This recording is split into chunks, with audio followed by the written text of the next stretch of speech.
Hello and welcome to the Alpha Movement Podcast. On today's show, I am joined by Brian Grasso and Carrie Campbell, and they are literally the best in the world at what they do, which is mindset mastery. Kind of as you'll hear in the first bit, they talk about exposing your limits and how to get past them. So if you've got any struggles in any area of life, this is the episode for you.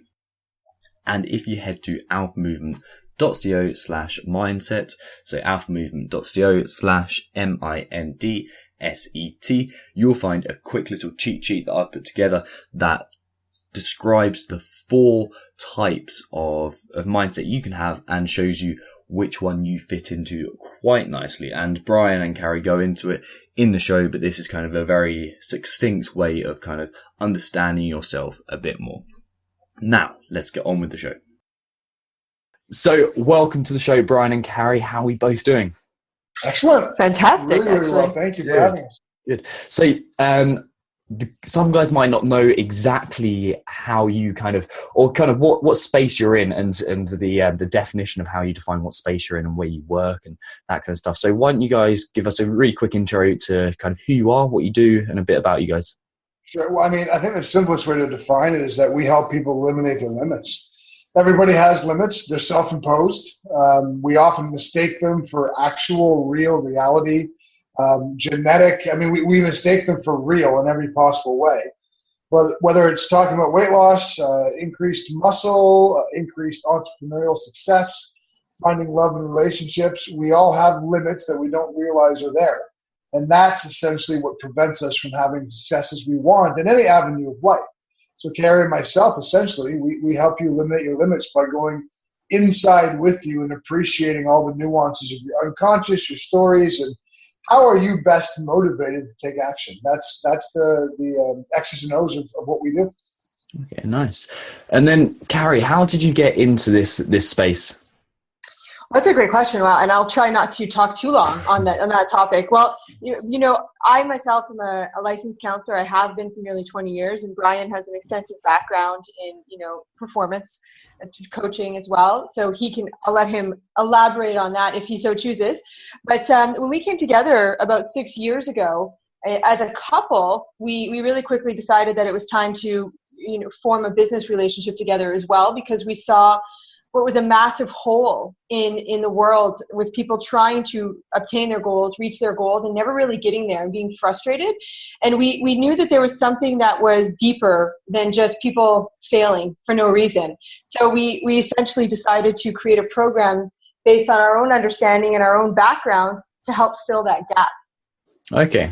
That makes a lot of sense. So, like in doing prep for this podcast, I not only realized that it was going to be basically a self-reflective set of questions that I was going to be asking, but I also kind of stumbled across something that I think mindset's essentially the difference between being able to intellectualize something and being able to apply it and actually getting the results from it.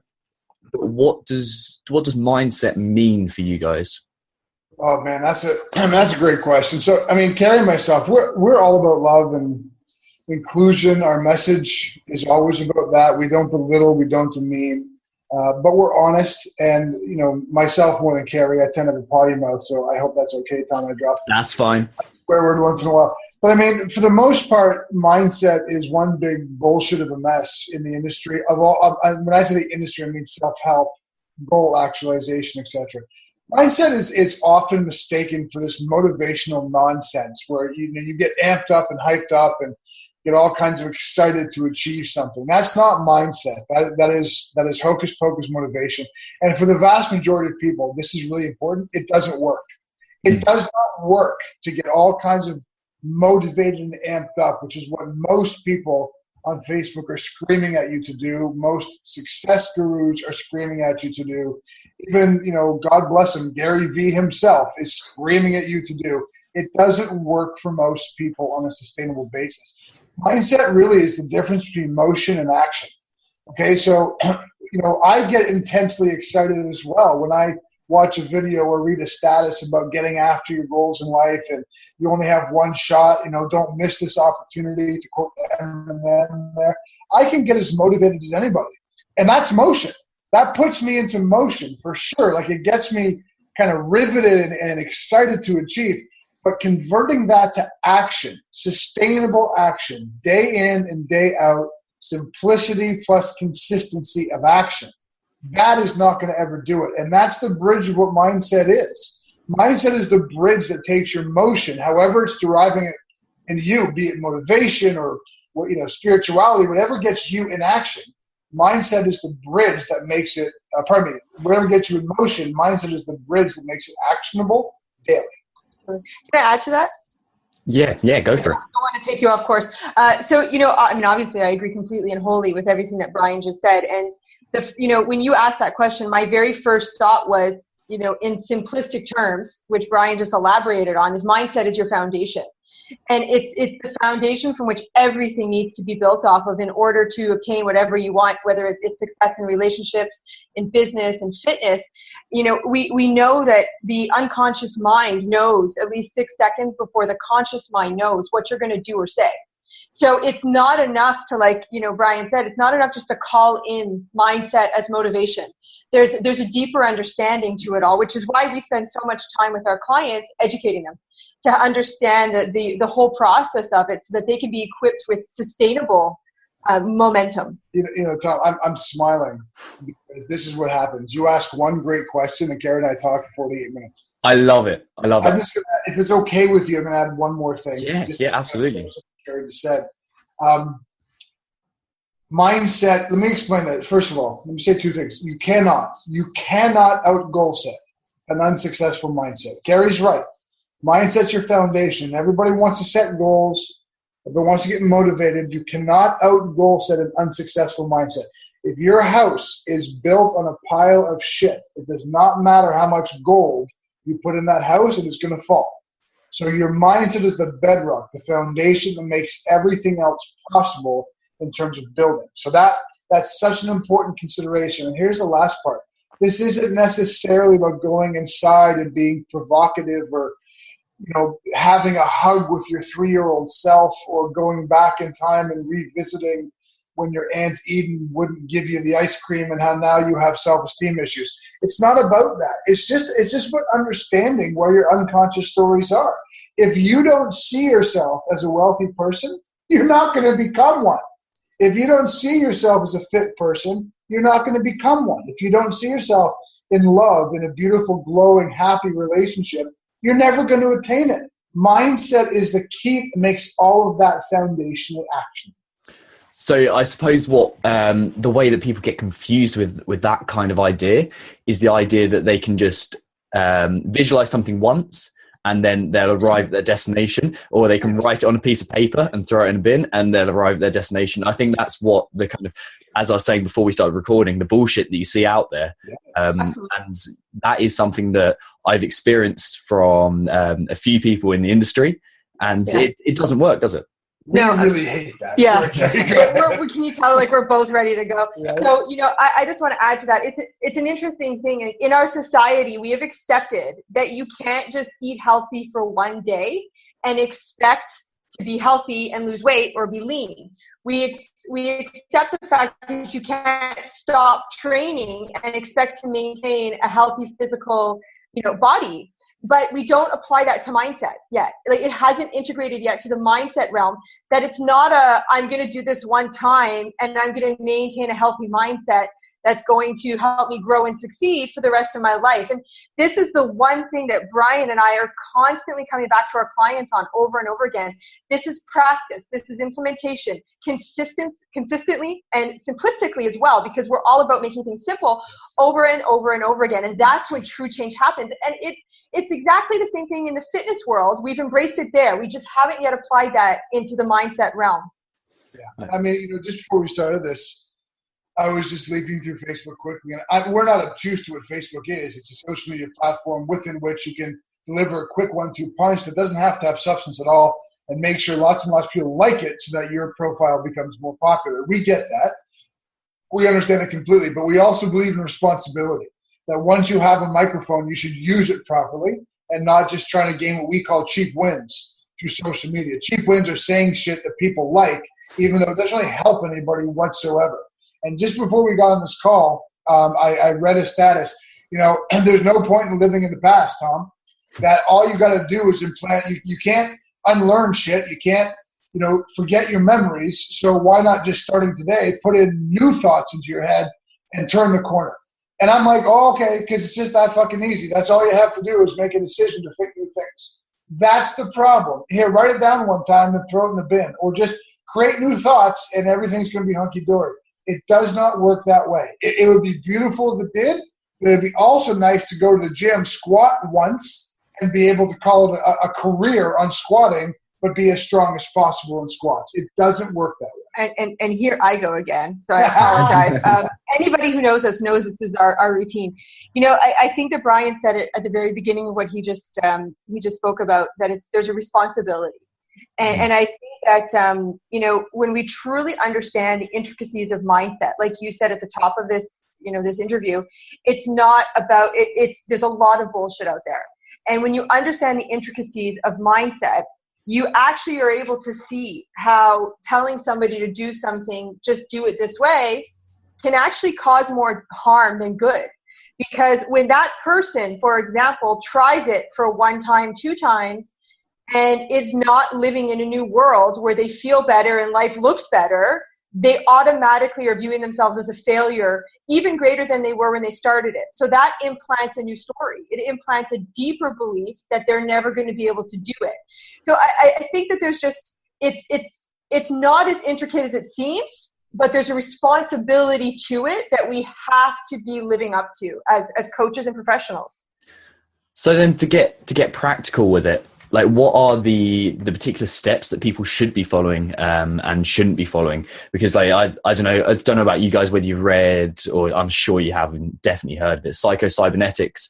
It's something that I've been kind of participating in, using the practices in, and I found to be effective. I was just wondering what your thoughts were on that kind of stuff. I think Psycho-cybernetics is a landmark book. I have nothing but just ultimate respect for the book, the material, the content. It's beautiful. It's a hugely powerful read, especially if we implement. Now, this is where we kind of juxtapose a little bit. The problem I have with Psycho-cybernetics and things like Think and Grow Rich, while they are beautiful books and they have helped millions, and there's no doubt about that, they've also hurt people. And here's why. Okay, so this is what Carrie and I have tried to evolve. When there's any piece of literature that says, this is what every single person needs to do. You need to do this, this, this, and this. You lost me. And it's a dangerous thing to say. So, Carrie and I come from we're both competitive athletes. We both worked in the sports performance fitness industry. So we come from that industry.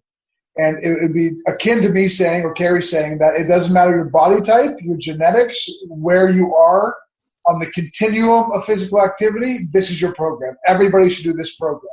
There's not a fitness professional alive that would agree with that. And for good reason, because we have to factor things in. So as Carrie and I like to say, if you're not assessing, you're guessing. The number one way, the number one foundational step of eliminating the limits that are handicapping you in your life is to know yourself. That is where it all has to start. And through our 25 years, Carrie and myself, both independently and then collaboratively, we've created a very simple assessment parameter, which is just a few questions that people have to answer. And it helps us help them categorize themselves into one of 4 categories: explicit, in spirit, mentor, or ambassador. Now, we're all human. We all bleed red. We all have very similar psychological profiles, within varying degrees. But the way we interpret information, the way we perceive ourselves, all of these factors change. And they vary from person to person. If we don't know that, there's no one way that says everybody should do these things. Meditation can be very, very harmful to some people. I don't mean harmful in a health perspective, a mental, emotional perspective. Writing goals can be disastrous for some people, but it can be the most important thing for other people. Writing long-term goals can be the worst idea imaginable for some people, but writing 15-day goals is exactly what they need. All we need to know is who you are and help you understand who you are. That's where it starts. Absolutely. we've over the past several years, we've worked really hard to create, the model that Brian just spoke about in order to create a one-size-fits-one type of profile.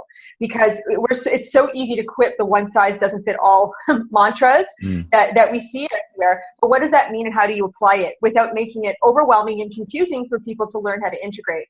So we've taken that and we've basically brought it down to this, like Brian said, this assessment model that's very simplistic and easy to use for people so that they can start taking action right away. And you have to be able to appreciate the absolute relief that we see on some people's faces when we actually say to them, you know what? We don't want you to meditate right now. Right. We're not saying that you're not going to meditate ever again, but right now, every time you meditate, this is happening. Right. This is further ingraining a story that you're never going to succeed. So let's change that. Let's find a different tool to help you get from point A to point B. And it's all an evolution, right? So, meditation comes back in for some people it doesn't. But I think it's so wrong to say that everybody has to do X, because it's just not the case. It's wrong, and it can be very dangerous. I'm sorry to jump back in again. No, go for it. But it can be dangerous. Like that status I was talking about 5 minutes ago. People are in pain.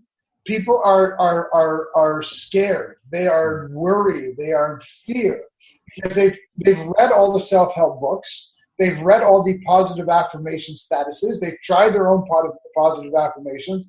They've tried the new one is the tough guy talk, where everyone is just an asshole and you've got to just stop bullshitting yourself and move on. That's the new one. Everyone's tried that, and it gets people excited. The new self-help book, and they say write your goals down, so people do it. But it's not working for them. Tom, 92% of people who set New Year's resolutions don't achieve them. 92%. It's not working for people. And like Carrie said, what we're experiencing with our coaching clients is relief. We're the ones saying, you know what? Don't get anxious about goals. They're not for you. At least not right now. We have other things you need to be doing to maximize your action taking every single day. We help provide relief, and that is the best thing we can provide in most cases.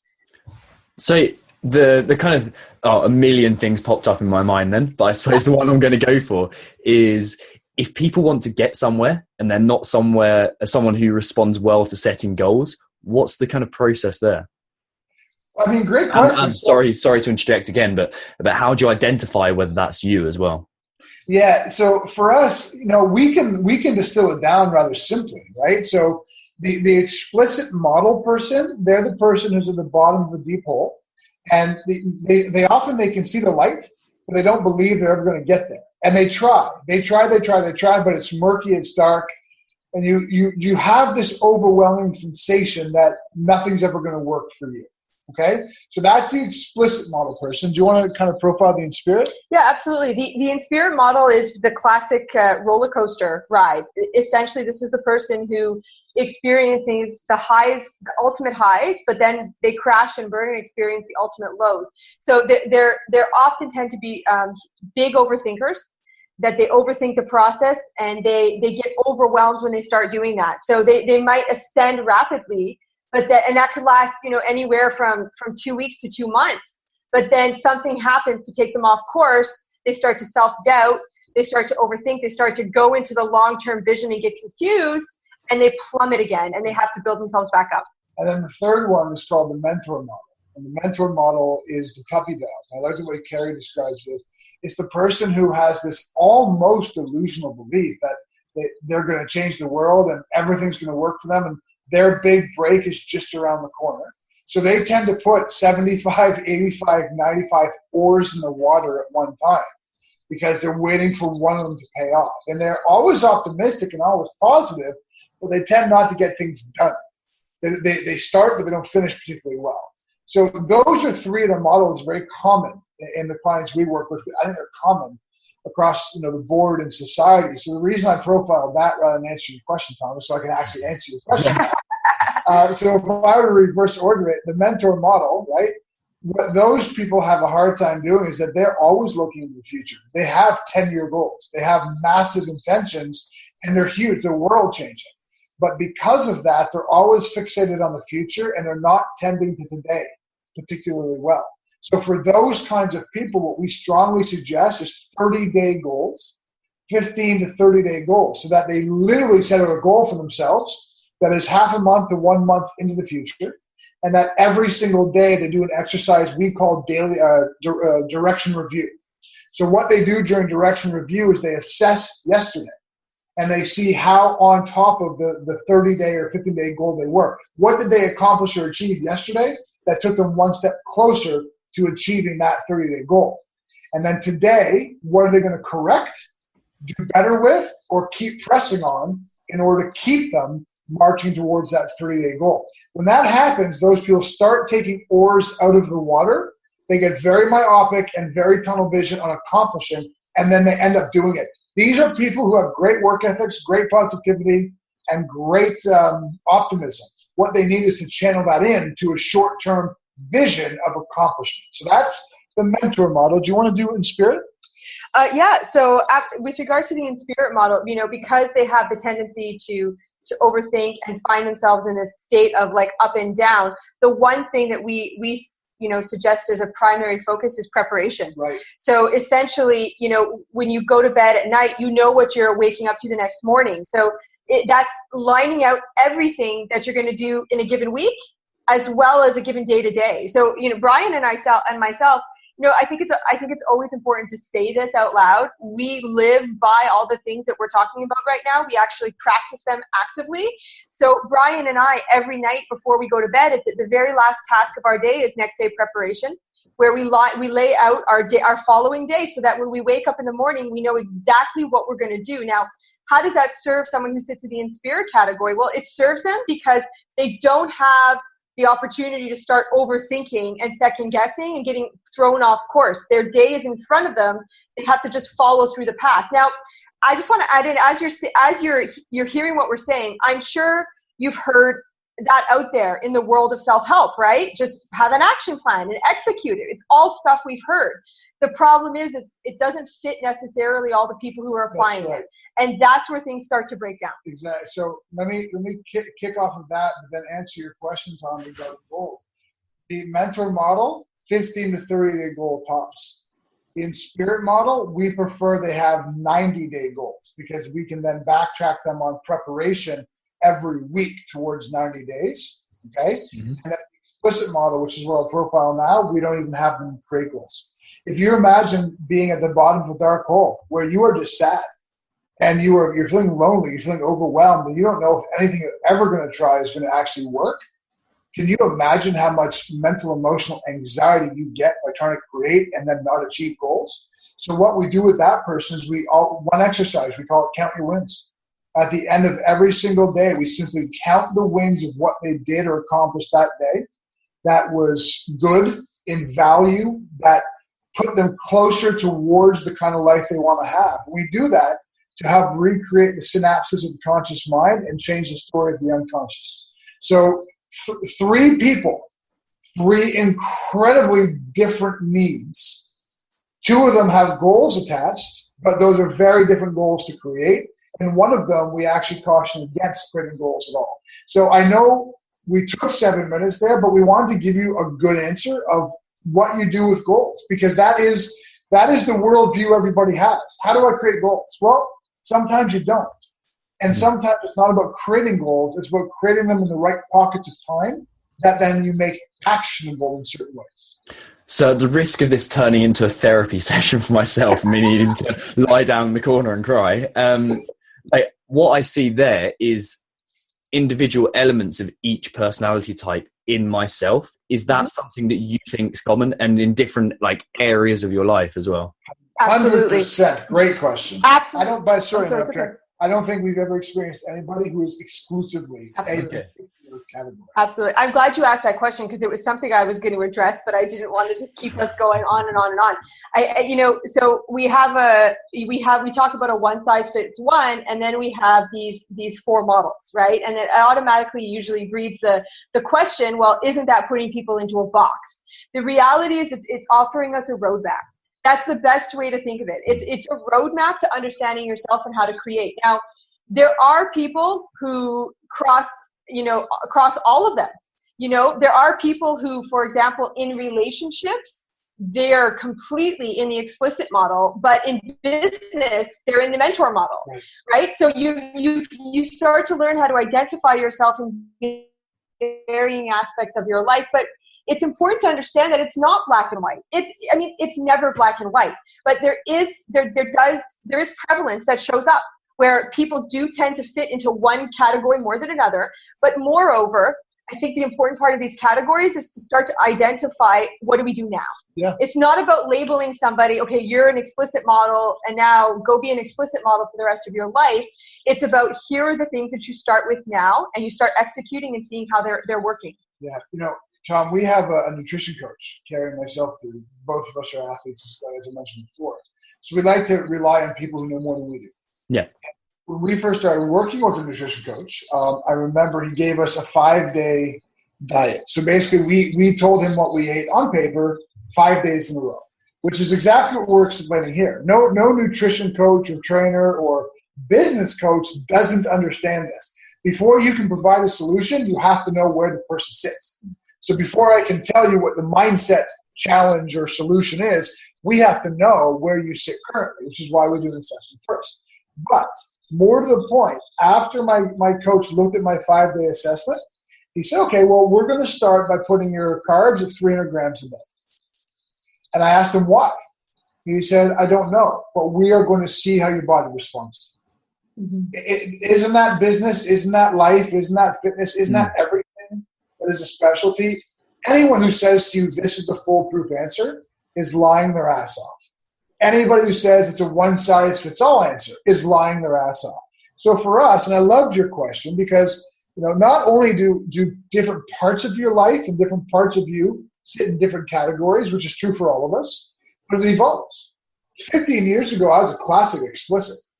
10 years ago, I was a classic in spirit. Over the last 4 years, I was a classic mental. So I've evolved, and my characteristics have evolved with it. Our job is not to have our clients need us for the rest of their lives. Our job is to help them know themselves, help them eliminate their limiting beliefs, and give them all the practical action steps possible so that they can start playing the buffet game on their own over time. Once we've introduced them to all of this solution buffet, how they then pick and choose what's best for them. If as a specialist or a coach or an expert, you are not equipping your clients to be self-sufficient, you're a fraud as far as I'm concerned, an absolute fraud. I love that you said that, because that's exactly what I was just going to chime in on. One of the very first things that, like, our first coaching call with any client or any group is you've got to do the work to make it work, and you have to make it your own.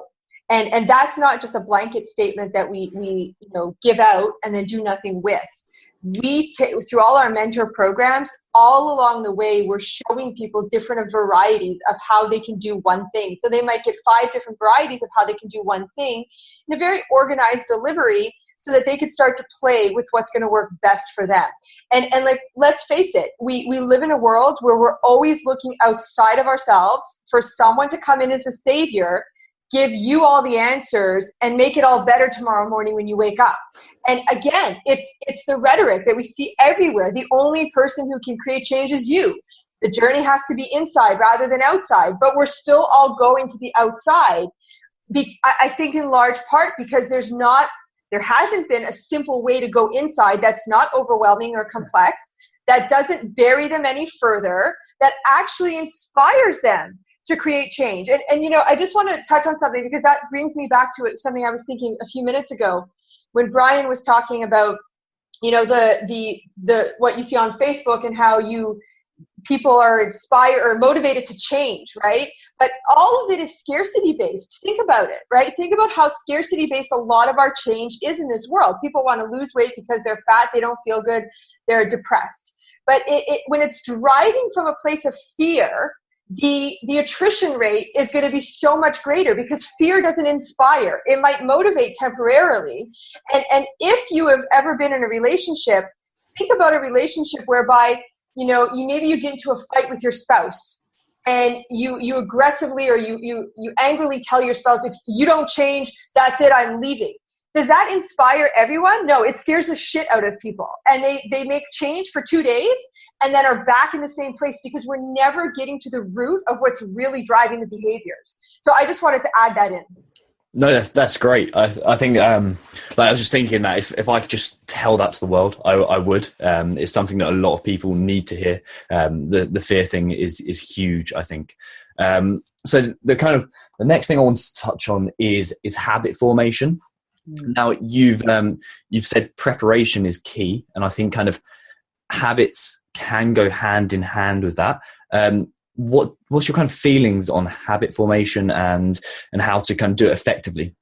Sure. Well, we interchange the words habits with behaviors. So if I start saying behaviors, I just want to kind of preempt that. For us, the driver of the behavior is more important than the behavior itself. I think it's actually one of the things with behavioral change, behavioral adaptation that is contemporarily taught that we actually find fault with. The unconscious is so powerful, and I won't get into all the science of it all because I don't want to be too long-winded or take up too much time. But suffice it to say, habit change or habits at large, behaviors at large, will always come back in line with the unconscious story, no matter how hard we try to change it on the outside of the exterior, or we try to do it in a 21-day plan or create consistency of habit. Unless or until we move the unconscious story from where it is now, the habit, the behavior will not be sustainably positive. Okay, so that's the first thing we want to say is that we don't start by creating behavioral adaptation or behavioral change. We start by helping people understand their unconscious story, which is not difficult, and it's not surreal, nor does it require therapy. Basically, it requires people listening to themselves, which is the most amazing thing because we have upwards of 60,000 plus thoughts a day. And I'm sure most people know this, but to hear it is actually rather compelling. We talk to ourselves in a way that we would never, ever, ever allow anybody else to speak to us. But we get away with it in our own brains day after day after day. That is your unconscious story. That is your limiting belief. The people who are wanting to lose weight but calling themselves fat nonstop, the behavior change is not going to be effective if we keep calling ourselves fat. It's just not. We are going to eventually land ourselves back into that unconscious story. And that's true of business and money and everything else. Money and success at the business level has got 10% to do with strategy and stuff like that. It's 90% to do with your mindset. If you don't believe yourself to be wealthy or have the potential of being wealthy, you're not going to be. It really is just that simple. So for us, we help people rather than creating behavioral change or behavioral adaptation in the physical world, we help them address the unconscious story that is keeping them stuck. That is the limiting belief mechanism. Once you change the story, the most amazing thing happens. The behavior changes with it. That's the part that we're trying to help people understand. We don't have to end around this. We don't have to reverse engineer it. We don't have to struggle to create behavioral adaptation. We simply have to remove the roadblock from the behavior being what we want it to be already. Yeah, that makes so much sense. Just change the story. That's the main thought behind it, isn't it? Right, absolutely, yes. So and it's more painless than it sounds, I might add. That obviously entices the question, how? Yeah, well, it's the same part of what we started before about assessment. If you don't know the story, it's pretty hard to change it, right? So for us, we have a process that we use with some of our clients called a dictate journal. This is an example of how we kind of efface ourselves to the modern day motivational world. We think counting gratitudes is beautiful if it works for you. It doesn't work for most people. Most people go through the motions of it, but don't actually feel an ounce of gratitude, which makes it not only an unworthy exercise, but something that can actually create more mental, emotional negativity than be helpful in any capacity whatsoever.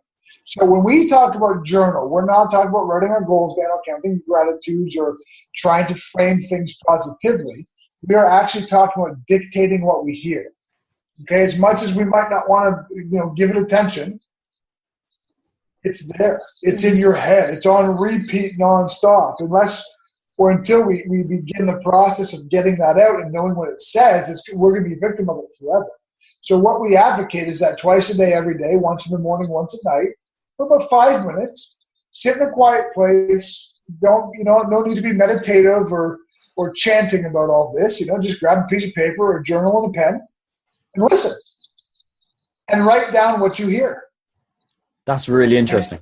You're going to start hearing yourself talk in a way that you don't perhaps likely have never heard it before. And it can be jarring for some people. They don't want to know they talk to themselves like that. But, look, if you have a suspected broken arm, you get the x-ray or you don't, but you're never going to know how to fix it unless you get the x-ray, right? So for us, it's not about why the self-talk got there, why the story got there. We minimize past experience. I mean, let me explain that well. Past experience and influence are the reason we all have the stories we have. But we minimize the power of them because people play victim to their past far too often. We have neuroscience that shows that memory is actually incredibly fallible. So it's almost like a fairy tale more than it is a fact. So we don't want to go back in time to make amends with what happened when we were 11 years old. We're not psychologists. We don't want to play that game. We simply want to acknowledge that story exists. And until we change the language of it, it's going to always be the limiting belief. So changing the language is very easy once we know what the actual story is. And that starts a process of journaling. We have a journaling system that we're actually going to turn into one of those journals that people can use and fill in. We have a journaling system we teach. It involves inspiration statements, top of the mind awareness statements, and counting wins. It's powerful, but it really just slowly but surely starts to reprogram the unconscious. And let me just say one more thing about the unconscious, if I could. It's powerful. Your whole life is based off of this unconscious story. It's a powerful entity, but for all that power, it's stupid. What does that mean? It doesn't know the difference between real and imagined. So it's not about, people always say you have to believe it to achieve it. No, you don't. You don't have to believe it to achieve it. You have to get the unconscious mind to accept it. Okay. Once the unconscious mind accepts the vision, accepts the language, it just takes it. And it believes its truth. So now that becomes your unconscious story. And all of these habits and behaviors that you've tried in vain to change for years, they just start lining up with that new story. Just as much as they line up with the old story before. So I have like 1,000 things I could We're off really of that. good at this shit, aren't we? 1,000. But and I as Brian was wrapping up there, I knew he was wrapping up, and I was trying to figure out which one I was going to pick out of the 1,000 to share with you. I just thought he finished with acceptance, and that's actually the beginning of our process. We have we refer to as the 4 A's of mindset: acceptance, awareness, accountability, and adaptation. And we started acceptance for a reason, because the reality is we have to accept it's all a story. We have to accept that truth that that what we're carrying in our mind may not be accurate, likely isn't accurate. And we find freedom from that. And I just, I wanted to illustrate a short example because this was so powerful. This happened just last week. Anytime Brian and I challenge people on memory, and I don't mean challenge in a confrontational sense, but whenever we say to people, maybe your memory maybe you're not actually remembering that the way it happened. Of course, we get some pushback from people sometimes because we cling to our past. We cling to, I've been carrying this pain around with me for 25 years, so it has to be accurate. Well, last week, Brian and I went to my hometown. I hadn't been there in 6 years. We went back to my hometown. We drove down my old street, and I saw my own house. And what happened was absolutely monumental. It was about 3 times smaller than I remember it being. The rock in the front yard wasn't where I remember it being. The driveway wasn't quite as long as I thought it was. And so in that moment, of course, I know the whole notion of memory and how we have memory adds and memory losses. But, I wish I could take that moment and implant it into everybody who's clinging to past memories as fact. Because if that very real scenario for me on my memory was inaccurate, what is the potential that some of the memories that you're holding onto so tightly that are crafting your future are inaccurate? And there's so much freedom when you're able to accept that. And then that moves you into obviously the next stage. But that's where we start it all. We have to be willing to accept that maybe, just maybe, the stories that I have going on in my head aren't real. Nice. So to take a complete left turn, really, a lot of people confuse mindset with spirituality, I think. Sure. But I wanted to kind of get your opinions on what spirituality means to you and whether it plays an active part in your life. It does. We're both very, very spiritual beings. We're not religious at all. We don't have any disagreement with people who are religious, but we have no problem saying we're not. Spirituality, though, is something we are very spiritual. And by definition, what we believe spirituality to be is simply this. It is the process of understanding yourself. Spirituality is very personal. It's very intimate with oneself. What drives me? What do I find hope in? What do I find inspiration through? When I look into the sky, what do I see? How do I perceive the world? How do I perceive myself in that world? Those are all elements of spirituality.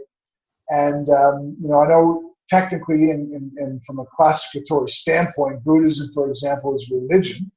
But I've always been very inspired and impressed with Taoism and Buddhism and Hinduism, ancient philosophies that are now classified as religions that are very, very, very powerful along the exact avenues I just explained. It's your relationship with you. It's you understanding yourself at the deepest, most intimate levels. I fear that most humans walk this earth never having that conversation with themselves. Yeah. We are great at judging everybody else. We are horrible at learning about ourselves. Yeah. And that's what we offer, by the way. Imagine the whole thing we've talked about, your unconscious stories, assessing your classifications, what practical steps are best for you. Our entire basis is spiritual because it really is helping people understand and see themselves. I often refer to what we do as spirituality made practical. Yeah. Because I believe that's a large part of what it is. Science meets spirituality because the mindset obviously is all founded in science, and there's such a spiritual, foundation to everything that we do. Right. So, yeah. Very true. I love that. I like, it's suddenly just been like a moment of realization for me. The bring together of the spirituality, the science, and the philosophy together. It's just like, I get it. So this podcast program has been phenomenal for me already. So. And something I want to kind of dabble into is, what does success mean to you? Because if you're chasing something, if you're teaching other people to be successful in their eyes, I think you guys must be trying to get somewhere too. Great question, man. No one's ever asked us our definition of success. That right there goes in the top A. Well, I don't want to speak for Carrie, but I know I'm pretty fluent with our language in terms of our success because we carve out time every single day to talk about this. This is part of our own spiritual efforts as a couple. Success for us is truly, and I know it's a little cliche, but I'll expand, leaving the world in a better place than it was when we found it. And what we mean by that is true service. We have done a lot in our respective careers, individually and together, but what we do now is truly the core of us because it provides a wonderful financial freedom for us, which we're not shy about. I really hate when entrepreneurs have to be shy. It's really stupid. Yeah. So it provides wonderful financial freedom for us. It allows us to work with an amazing eclectic array of people, from people who do not have a lot of money at all to people who do, and yet we offer the ability to work with both that persons on opposite ends of the spectrum. But for us, bringing all of that together, I believe right now, without question, that our differentiating factor is our capacity to help people understand themselves as it relates to this sea of self-help and motivation and goal-setting nonsense. I think it's all the same. I don't have argument or disagreement with anybody who pervades it. But I think it's all the same stuff, over and over and over again, said the same way. I have not seen anybody say, well, but this is for you if, and this is for you if. We like to look at it as the 5 love languages, if you're familiar with that book. Yeah. It was a game changer for millions of people. It was a game changer for us, and yet it's so simple.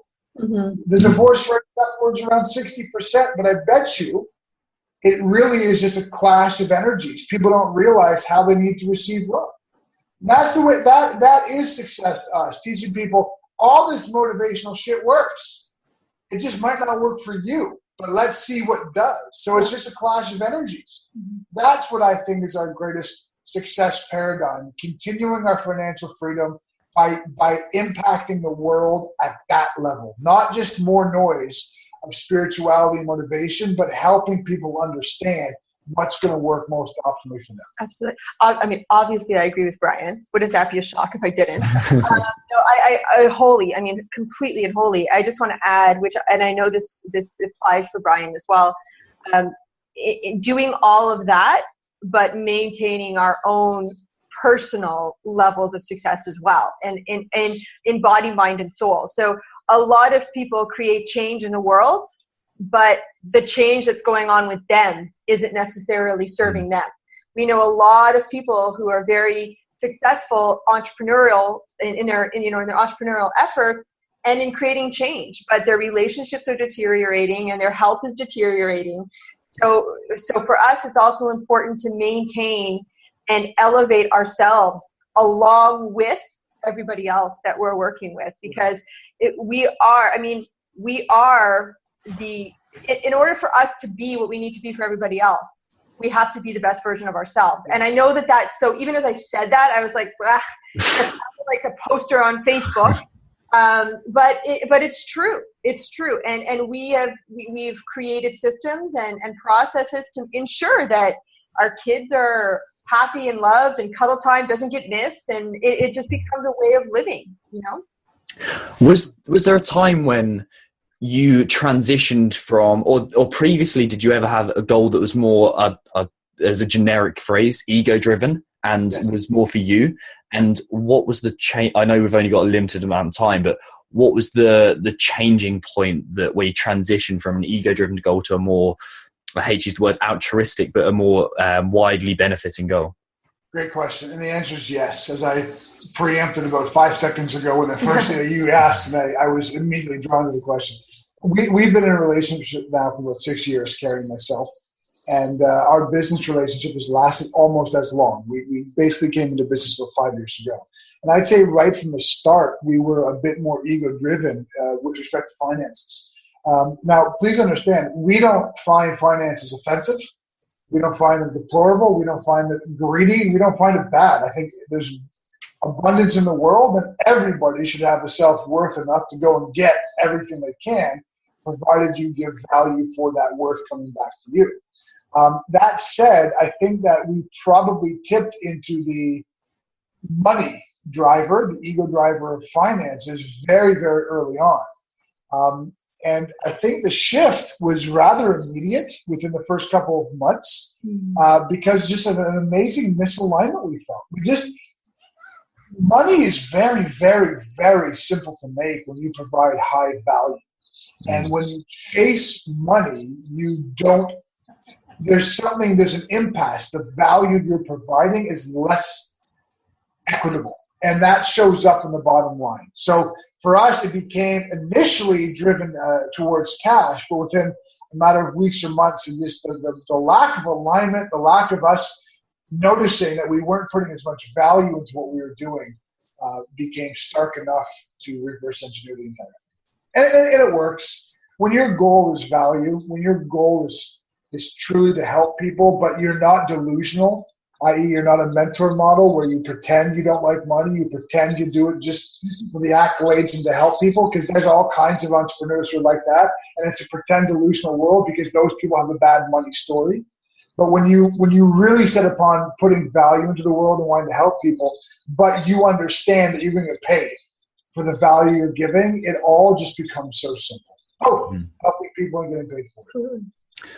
Guys, honestly, my mind is just full of questions, and I've got I know we're coming up to time, but where can people find out a bit more about you guys? You know what's funny? We actually didn't have a website until our actual website goes live next week. We use social media. We put out great information, which we think we do. We do it for free, and people are often attracted to us because of that. But we finally put together a website and launched it out, I guess, around August 8th or so. August 8th, yeah. So it's brianandcarrie.live. Live. That's our home base. That's our living room. Come and join.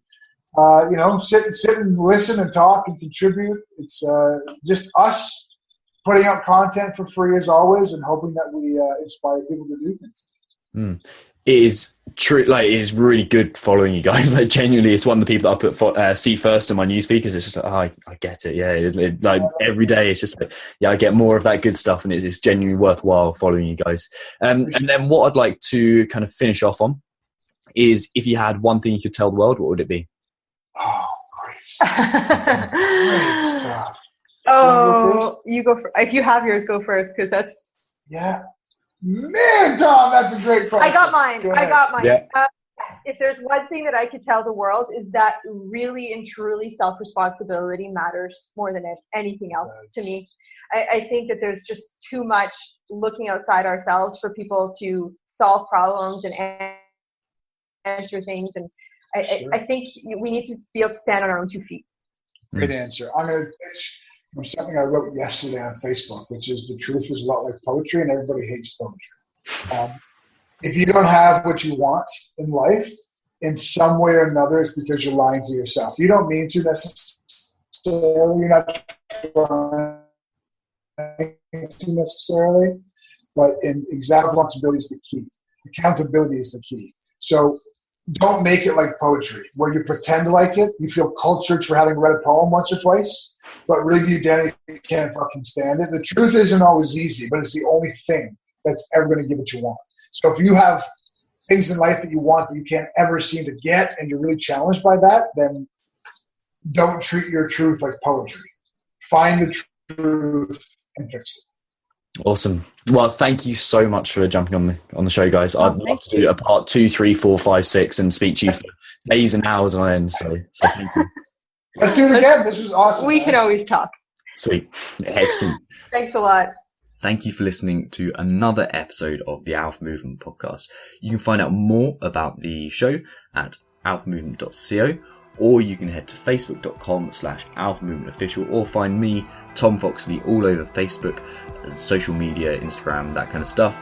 And if you enjoyed this show in particular, I'd definitely say head over to alphamovement.co/mindset to download your free cheat sheet on the four mindset types.